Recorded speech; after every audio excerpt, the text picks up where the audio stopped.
Bismillahirrahmanirrahim. Assalamualaikum warahmatullahi wabarakatuh. Selamat malam, salam sejahtera untuk kita semuanya. Salam, Om Swastiastu, Namo Buddhaya, salam kebajikan. Alhamdulillahi awwali mahmud wa akhiri ma'bud wa aqrabi mawjud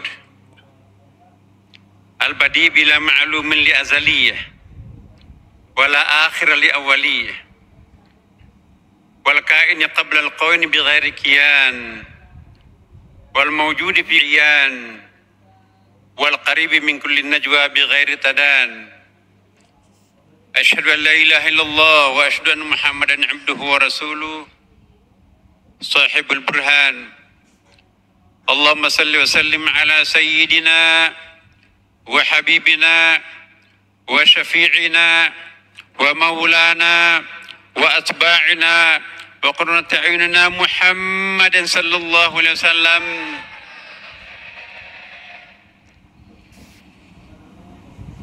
Yang sama-sama kita hormati, kita muliakan guru kita, pembimbing kita, mursyid kita, Dr. Honoris Causa Maulana Habib Lutfi bin Yahya, Rais Am dan Ketua Jatma Swaja. Yang kita hormati Menko Bidang Pangan Dr. Haji Zulkifli Hasan. Yang kita hormati Menteri Hukum Republik Indonesia atau yang mewakili Menteri Agraria Tata Ruang, Kepala Badan Pertanahan Nasional Bapak Haji Nasron Wahid, Menteri Pelindungan Pekerja Migran Republik Indonesia Haji Abdul Qadir Al-Kading,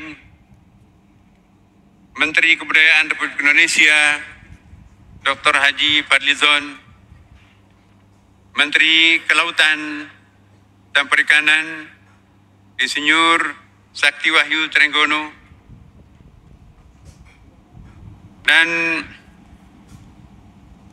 para masyayikh, para habaib, dan para pejabat sipil dan militer, Bapak-Bapak dan Ibu-Ibu sekalian. Pada malam ini kita menyaksikan resepsi perkawinan antara agama dan bangsa. Tadi kita sholat Isya dengan pengajian Al-Quran, tapi juga setelah itu kita menyaksikan lagu kebangsaan Indonesia. Malam ini juga kita menyaksikan perkawinan antara syariah dan tasawuf yang ditandai dengan peresmian organisasi tarekat yang kita saksikan bersama tadi. Dan di tempat ini juga kita menyaksikan perkawinan antara para penghuni langit dan kita semuanya para penghuni bumi.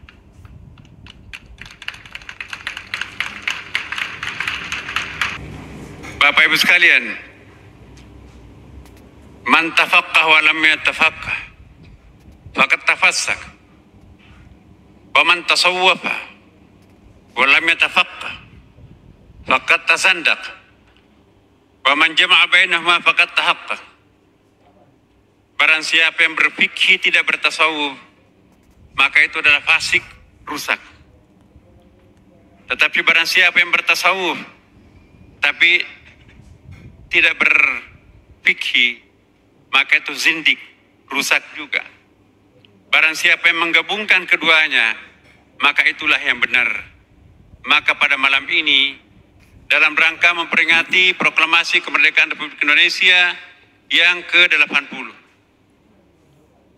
Masjid Istiqlal ini menjadi saksi untuk kita semuanya Istiqlal artinya kemerdekaan.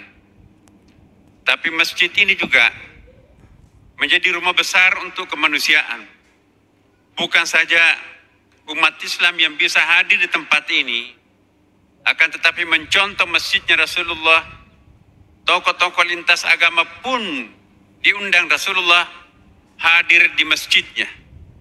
Sebagaimana riwayat disebutkan dalam Sirah Ibnu Ishaq, mengundang 60 tokoh lintas agama pada waktu itu, dipimpin oleh Abdul Masih, lengkap nama-namanya, dari berbagai agama dan kepercayaan, mulai dari salat asar sampai salat maghrib.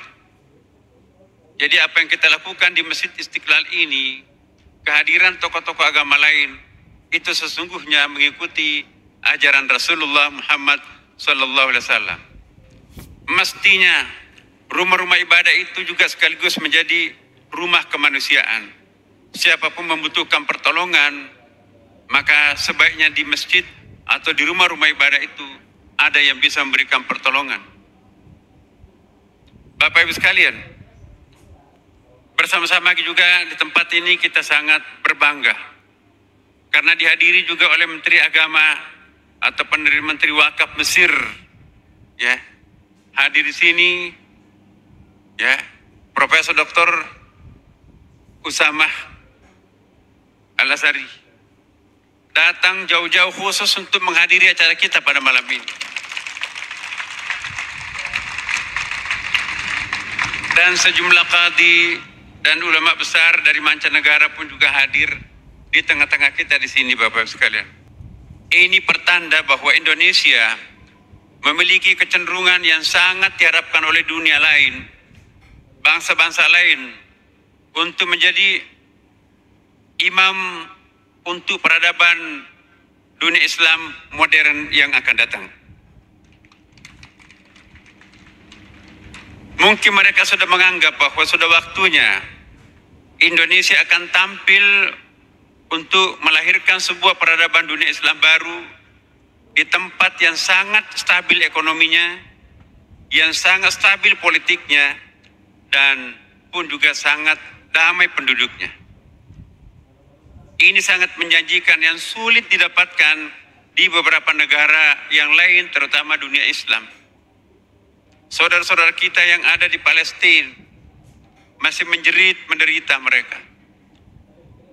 Saudara-saudara kita yang tetangga-tetangga mereka pun juga dibanjiri dengan jutaan pengungsi. Sementara kita di sini, stabilitas ekonomi dan keamanan ketertiban pun juga alhamdulillah. Semakin aman suatu negeri, maka semakin peluang untuk berkembang Islam itu semakin baik. Semakin tertib suatu masyarakat, semakin damai masyarakat itu, maka semakin umat beragama itu bisa menjalankan agamanya masing-masing dengan baik.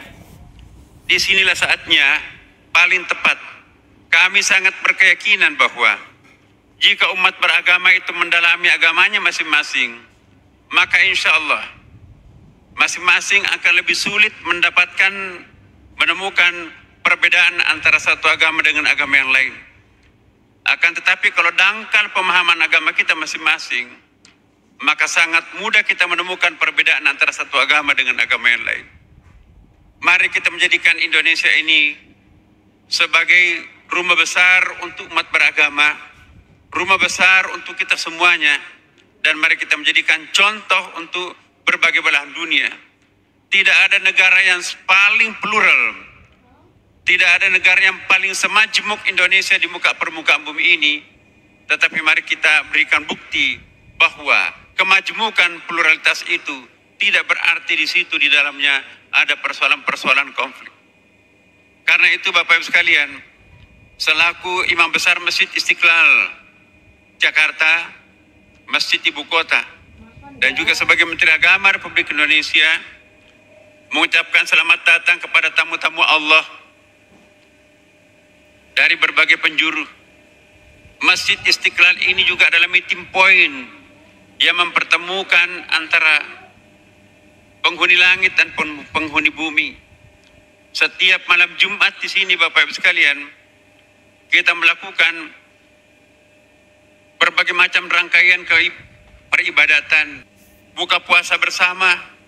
Di sini antara Senin Kamis sepertinya tidak lagi ada bedanya antara puasa wajib dan puasa sunat. Jamaah di sini masing-masing melakukan buka puasa. Sesudah maghrib, mahalul qiyam, baca surah-surah dan ada kontemplasi di situ. Dengan demikian, Masjid Istiqlal ini akan semakin sakral. Barang siapa yang tidak memiliki tempat sakral, Bapak Ibu sekalian, maka hatinya akan kering. Di rumah kita pun juga perlu ada zawiyah. Di rumah kita itu perlu ada khanqa, ada musala-musala kecil. Jadikanlah tempat itu sebagai tempat yang sakral, tempat yang menghubungkan antara kita dengan langit, tempat untuk membuka jendela langit, sebagaimana yang diajarkan oleh para ahli tarekat. Barang siapa yang tidak memiliki tempat-tempat sakral, maka sekali lagi itu hatinya akan gersang. Kita membutuhkan Ka'bah karena di situ adalah pusat yang sangat sakral. Ya. 100.000 lebih utama kalau kita salat di hadapannya, dan di tempat lain hanya 1. 27 kali lebih banyak pahalanya kalau kita salat jamaah di masjid ini daripada sendirian di rumah. Berarti semua agama menghargai tempat-tempat sakral. Mari kita mensakralkan masjid ini. Tahiyat masjid sebelum duduk di masjid itu satu bukti kita akan mensakralkan masjid ini. Ini adalah rumah Allah Subhanahu wa taala. Mari kita menumpahkan kekecewaan kita di masjid ini. Jangan menumpahkan di tempat-tempat maksiat. Itu akan semakin menyiksa dirinya sendiri. Mari kita plong di dalam masjid di rumah Allah Subhanahu wa taala ini.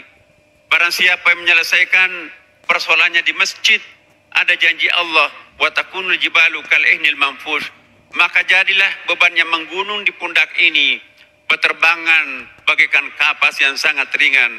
Jangan menyelesaikan sendiri persoalan kita. Mari kita hadapkan diri kita di hadapan Allah, terutama di masjid. Makanya itu Bapak Ibu sekalian, mari kita rajin mengunjungi masjid, sebab masjid itu adalah tempat yang tembus langit. Insya Allah apapun yang kita akan mohon kepada Allah, itu akan dikabulkan. Inilah harapan kami kepada kita semuanya. Semoga Allah memberkati kita semuanya. Begitu kita keluar dari masjid ini, maka kita akan merasa lepas, plong, dan insya Allah diringankan beban-beban hidup kita oleh Allah Subhanahu wa taala. Demikian, wallahu muwaffiq ila aqwamit thariq. Wassalamualaikum warahmatullahi wabarakatuh.